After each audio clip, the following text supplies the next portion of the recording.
আজকে আমরা আলাপ করব যে আমাদের চায়না সেন্টার বাংলাদেশ সম্বন্ধে, যে এটা আসলে স্ট্র্যাটেজিক প্ল্যানটা কীভাবে আমরা করতে চাচ্ছি এই বিষয়টা আলাপ করব। আমাদের মূলত 4টে পিলার নিয়ে আমরা এখানে কাজ করব। একটা হচ্ছে স্টুডেন্টদের নিয়ে, আরেকটা হচ্ছে কেয়ার নিয়ে, হেলথ কেয়ার নিয়ে, তৃতীয়টা হচ্ছে জব প্লেসমেন্ট, এবং চতুর্থ হচ্ছে ব্যবসায়ীদের জন্য। এখানে স্টুডেন্টদের জন্য যেটা আমরা বলি যে নন ফর্মাল স্টুডেন্ট এবং ফর্মাল স্টুডেন্ট, ওরা আমাদের স্কিল এবং আনস্কিল বলি, বা ভোকেশনাল যে ইয়ের কথা বলি, স্টুডেন্টের কথা বলি এদের। আরেকটা হচ্ছে যে যারা নর্মাল পড়াশোনার জন্য বাইরে স্কলারশিপ নিয়ে বা অন্য উচ্চশিক্ষার জন্য যায়, এই দুই ধরনের স্টুডেন্ট নিয়ে আমরা এখানে মূলত কাজ করব। আর ইয়েদের জন্য জব প্লেসমেন্টের ক্ষেত্রেও তাই, যে যারা এক্সপার্ট একটা লেভেল থাকে, আরেকটা থাকে যে তারা একটু নন স্কিল, ওদেরকে স্কিল করে আমরা কীভাবে দেশে বাইরে নিতে পারি, এই ধরনের কাজগুলোর সাথে আমরা সম্পৃক্ত থাকবো। আরেকটা হচ্ছে মেডিকেলের ক্ষেত্রে। মেডিকেলে হচ্ছে যেহেতু আমরা জানি যে চায়নাতে সবচেয়ে বেশি ভালো ট্রিটমেন্ট হচ্ছে, সিঙ্গাপুর, থাইল্যান্ড, চায়না, টার্কি, এই মালয়েশিয়া, এই কটা দেশের জন্য আমরা কাজ করি। সেক্ষেত্রে এগুলোর ক্ষেত্রে আমাদের মার্কেটিং প্ল্যান বা আমাদের কীভাবে কাজ করতেছে এগুলোর আমরা কাজ করবো। আর চতুর্থ হচ্ছে ব্যবসায়ীদের জন্য।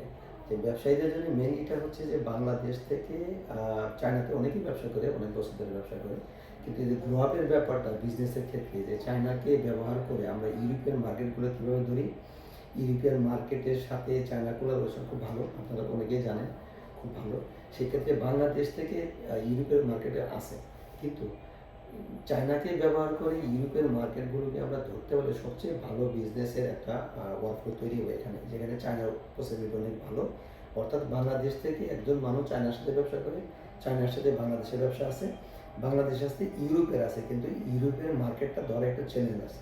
সেক্ষেত্রে আমরা বলছি যে চায়নার সহযোগিতায় যে আমরা যদি ইউরোপের মার্কেটটা বাংলাদেশ থেকে করতে পারি, সেক্ষেত্রে যারা ব্যবসায়ী হিসেবে আছেন তারা ভালো হয়, এখানে একটা বেনিফিট আনতে পারবে।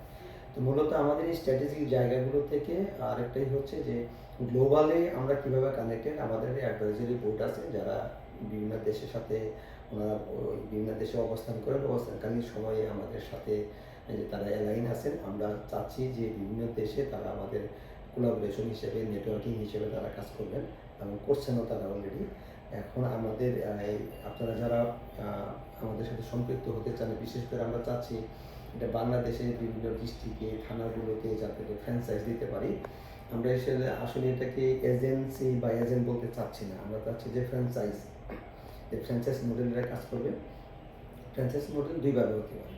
একটা হচ্ছে যে সে সফট স্কিল, আর একটা হচ্ছে হার্ড স্কিল। সফট স্কিল হচ্ছে সে হয়তো কোনো ইনভেস্টমেন্ট বড় ধরনের করবে না, তার নিজের মোবাইল বা ইন্টারনেট যে আছে, বাসায় যেভাবে ইন্টারনেট ইউজ করে, এই ফ্যাসিলিটি ব্যবহার করেই সে তার বাসা থেকে নেটওয়ার্কটা এক্সপ্যান্ড করবে, আমাদের কার্যক্রম সম্বন্ধে মানুষকে জানাবে, এবং তার নিজের একটা নেটওয়ার্ক তৈরি করবে সোসাইটির সাথে। এই নেটওয়ার্কে সে আমাদের বিভিন্ন কানেক্টিভিটি করা হয়। একটা সময় পরে যখন তার মনে হবে, কনফিডেন্স চলে আসবে যে হ্যাঁ, এই 4টে পিলারের সাথে যে কোনোটার সাথে তার ভালো লাগছে, তখন সে ওই দিকে মুভ করবে। এবং কেউ চাইলে একাধিক করতে পারে, যার যার ক্যাপাসিটির উপর নির্ভর করে। আর দ্বিতীয়ত হচ্ছে যে কেউ যদি কনফিডেন্ট হয় যে হ্যাঁ, আমি এখন আমার একটা অবস্থান, আমি আসছি যে হার্ড ফ্র্যাঞ্চাইজ নিতে পারি, এলাকা ভিত্তিক আমি একটা, যেটা চায়না সেন্টার বলছি আমরা, চায়না সেন্টার নামে ব্র্যান্ডিং হবে। সেই ব্র্যান্ডিংয়ের জন্য যারা কাজ করতে যাচ্ছেন তাদের জন্য আমরা ওখানে ব্র্যান্ডিংয়ের সমস্ত ফ্যাসিলিটিস তৈরি করা, তাদের সুযোগ সুবিধা তৈরি করা, কীভাবে ফ্যাসিলিটি বাড়ানো যায়, ডেটাবেসের সাথে কীভাবে সিআরএম কানেক্টিভিটি করা যায়, এই সমস্ত কিছু ফ্যাসিলিটিসগুলো আমরা তাদের তৈরি করে দেবো। ওনারা বিশেষ করে যারা শিক্ষিত, স্মার্ট, তারা কাজ করতে চায়, উদ্যোগী, তারা আমাদের সাথে কানেক্ট হতে পারে। বিভিন্ন মডেলে আরও বিস্তারিত পরবর্তী সময় আলাপ করব। এটা মূলত বাংলাদেশ চায়না যৌথ উদ্যোগে একটা উদ্যোগ নিয়ে কাজ। আমরা এডুকেশন মার্কেটে বহু বছর যাবত আছি, আমাদের এক্সপিরিয়েন্স অনেক ভালো। আমাদের মেডিকেলে আমরা 1 বছর যাবত আছি, যেহেতু চায়নার সাথে মেডিকেলে খুব কম সময়ের জন্য শুরু হয়েছে। পাশাপাশি বিজনেসের ক্ষেত্রে অনেক বছর ধরে আমাদের একটা ভালো কানেক্টিভিটি আছে। বিশেষ করে চায়নাতে যারা বিজনেস অ্যাকাউন্ট করতে চান, বিজনেসে আরও প্রসার ঘটাতে চান, অনেকে আমার যেমন প্রশ্ন করে যে আমি তো চায়নার সাথে ব্যবসা করি, তাহলে আবার নতুন কী করবো। তো ওই ধরনের আরও কি নতুন কীভাবে করলে ওই তার যে এক্সিস্টিং বিজনেসটা আছে এটা এক্সপ্যান্ড করতে পারে, প্রফিটে আনতে পারে, এটা আরও গ্লোবালি করা যেতে পারে, গ্লোবালি ছড়া দিতে পারে, এই ফ্যাসিলিটিগুলো আমরা আমাদের এই উদ্যোগের মাধ্যমে, এই চায়না সেন্টারের মাধ্যমে আমরা প্রোভাইড করি। চায়না সেন্টার শুধুমাত্র যে এই 4টে পিলার নিয়ে কাজ করবে তা না। ফিউচারে আমাদের আরও প্ল্যান আছে যে কীভাবে ফ্র্যাঞ্চাইজগুলোকে আরও এক্সপান্ড করা যায়, এটাকে সব মানে বিভিন্নভাবে ছড়াই দেওয়া যায় দেশ বিদেশের মাধ্যমে।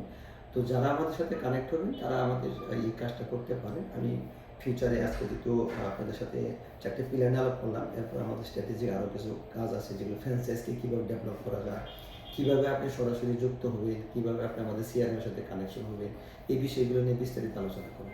তো আজকে এই পর্যন্তই। আপনারা যেখানে থাকুন ভালো থাকুন।